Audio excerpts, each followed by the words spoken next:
Today, I need to talk about who Nadia Fareedi really was in You Season 4, how her decision to save Marianne is an indictment of Joe himself, and what her fate at the end of Season 4 versus the series finale says about the true character of both Joe and Kate. As Nadia started to trust Joe as Professor Moore, she noticed signs that something wasn't quite right and took the initiative to look deeper, discovering that he was hiding a dark secret. While she succeeded in freeing Marianne from her cage, Nadia became trapped in one herself after Joe caught onto her investigating his apartment and framed her for the murders that he committed. Joe weaponized the narrative against Nadia and sentenced her to a living death, silenced and suppressed, until his mask starts to slip and Kate recognizes what she's enabled, returning to recruit Nadia in the fight against Joe and restore her freedom. But when she comes face to face with Joe, ready to kill him and end it all for good, Nadia is stopped by Kate, who won't let her sink to Joe's level and chooses to take on the burden herself, instead taking the bullet herself, before ultimately outsmarting Joe by eliciting his confession in a moment of vulnerability to come through for Nadia with proof of the truth in the end. So why did Nadia snoop around Joe's apartment like she was in some fictional whodunit story, totally unaware of the stakes? Why did she help Marianne instead of just calling the police? And why did Kate stop Nadia from killing Joe when she had the chance, only to try and then fail herself? Let's talk about it. While their student-professor relationship started off friendly enough, Nadia wasn't emotionally invested in Professor Moore or the character he portrayed of himself, so when he pulled a switch up from being completely clueless about murder mysteries and detective stories to quickly deducing the most effective way to disappear a person out of a crowd, there was nothing holding her back from reading into the red flags and investigating her suspicions further. Nadia was unconcerned with Joe's character of the cool contemporary professor and focused on finding the truth, setting out on her own to figure out what Professor Moore was hiding. While Joe was able to walk right into Beck's apartment unquestioned, Nadia requires a different tactic and she calls on her locksmith cousin for help, lying about losing a key to water her friend's plants. As she searches for clues, Nadia finds the key to the basement where Joe has Marianne hidden away, and with the help of Eddie's tip, she locates the locked cage and finds confirmation of her suspicions. The sight of a starved Marianne in the strange glass cage is shocking, and Nadia announces that they need to call the police, but she's stopped by the calm and straightforward explanation from Marianne, detailing very simply and directly that her professor is actually named Joe Goldberg. He killed his wife, faked his death, and stalked her halfway across the world, and no arrest for any amount of time would be enough to stop him from coming after her again. Marianne reveals to Nadia that she has a daughter who she prioritizes keeping safe over everything else and asks for Nadia to trust her, and Nadia readily agrees and believes Marianne without question. Nadia offers food and water from her bag to sustain Marianne and starts devising a plan, instinctively jumping into action and selflessly putting her own safety at risk to help a stranger, knowing the system isn't on their side and she may be Marianne's only shot at survival. Tying into the privilege and racial dynamics of Season 4, Nadia starts her mission to save Marianne in secret and keeps Eddie in the dark, relying first on her cousin while having to lie about her motives. But as he proves trustworthy and helpful, Nadia relies on Eddie to bail her out at the police station after being caught in the subway with a needle and a knife, and later reveals to him what she's uncovered about Joe.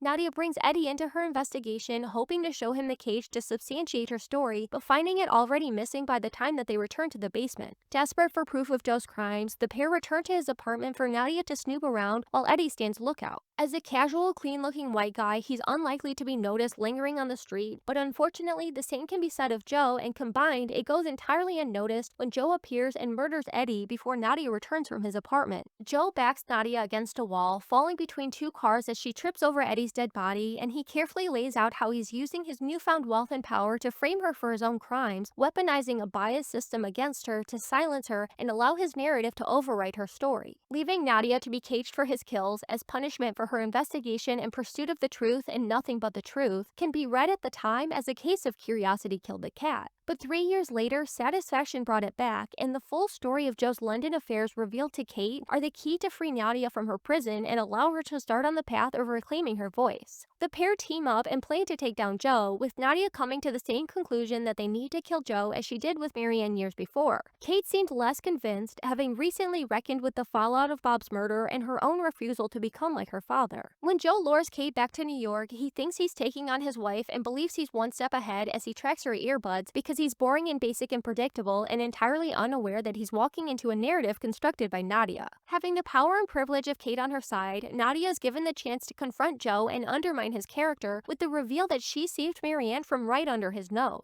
While Marianne is given the space to say her piece, Nadia ultimately knows Joe is too delusional to own anything he's done, and as he gets verbally abusive towards Kate, Nadia pulls out a gun. Ready to abandon their plan of framing his death as a suicide, she insists that Joe doesn't deserve a peaceful death and demands for Kate to step out of the way. But just as Nadia was rerouted from killing him in season 4, Kate stands firm in the way of allowing her to be corrupted. Resigned to taking on the burden herself and ending the cycle of Joe defiling the character of the women he victimizes, Kate is similarly saved by the story when Joe escapes the cage and jumps her before she can kill him and sink to his level. As Nadia has made her way to safety and Maddie managed to lock Joe in the basement and set the bookstore on fire, they unknowingly set the perfect scene for Kate to extract a confession from Joe and send it off to Nadia, securing her the proof she needs to have Joe dead to rights. With the confession sent to police, along with all the other evidence accumulated by Kate, and rescuers finding only the billionaire in the basement of the bookstore, Joe and Louise attempt to flee the country while the manhunt for him only grows. Louise ends the penultimate episode essentially reset to wanting to catch a killer and believes that she's the hero of their story and the author who gets to decide what Joe deserves, ironically echoing Eddie's acknowledgement of Nadia as an actual superhero in her secret saving of Marianne, while refraining for the moment from jumping to the same conclusion that Joe deserves to die. While it was no question for Nadia from a mystery detective crime angle, with the knowledge that the system is not on her side, that Joe deserved to die, Louise was drawn to Joe as a character study and takes more interest in reflecting on what he actually deserves, in the end realizing, unlike Joe, that it's not her place to decide. She is not the hero of their story, she's not the author of anyone else's life, and she doesn't get to play God and decide who lives and dies. As the audience insert and a character study herself, Louise is given the final episode to learn this lesson and explore that realization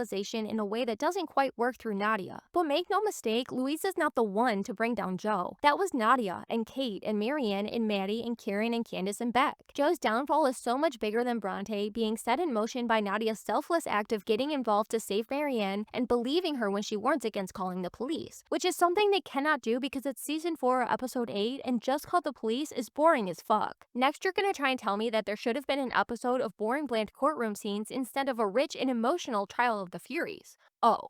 Nadia as a character and a writer herself is Joe's intellectual equal in season 4, if not superior considering she outwits him. And interestingly, in coordination with Kate, Nadia becomes more suspicious of Joe and trusting of Eddie as Kate lets her guard down and allows Joe into her life. Reminiscent of season 2 when Joe was subtly fixating on the Alves sisters, he is friendly and protective of young writer Nadia. He is friendly and protective of young writer Nadia, while patient and persistent in breaking down the walls of hostile and skeptical of his motives age-appropriate Kate. While Joe gains Kate's trust through an insincere emotional bonding over their shared remorse, he loses Nadia's favor when she starts to see through him and his inconsistencies. In contrast to Kate and Joe, Nadia and Eddie establish an authentic connection, revealing the depth of her trust when she shares her secret of saving Marianne. Meanwhile, Joe withholds the majority of his truth in his disclosure to Kate. Eddie falls for Nadia as he insists in her investigation of Joe, but in the end, he is punished for his real feelings and respect for Nadia and his genuine desire to help her achieve her goal, while Joe is rewarded for his dishonest relationship with Kate, bringing with him the intention to corrupt her and use her for his own inclinations.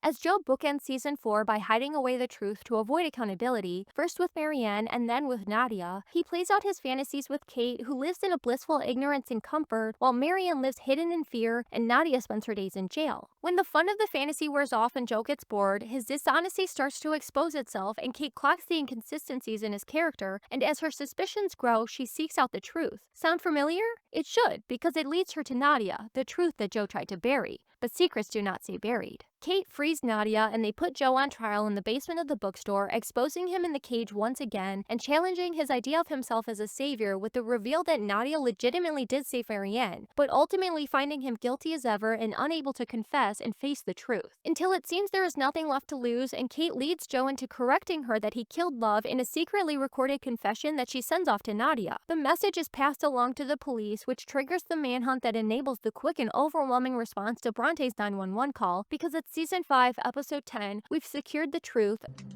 Redact yourself, take out every fucking word you added. Realized its accountability that Joe deserves. I don't know what you deserve, Joe. Maybe it's not for me to decide, but this is deluded. You're not the fucking victim.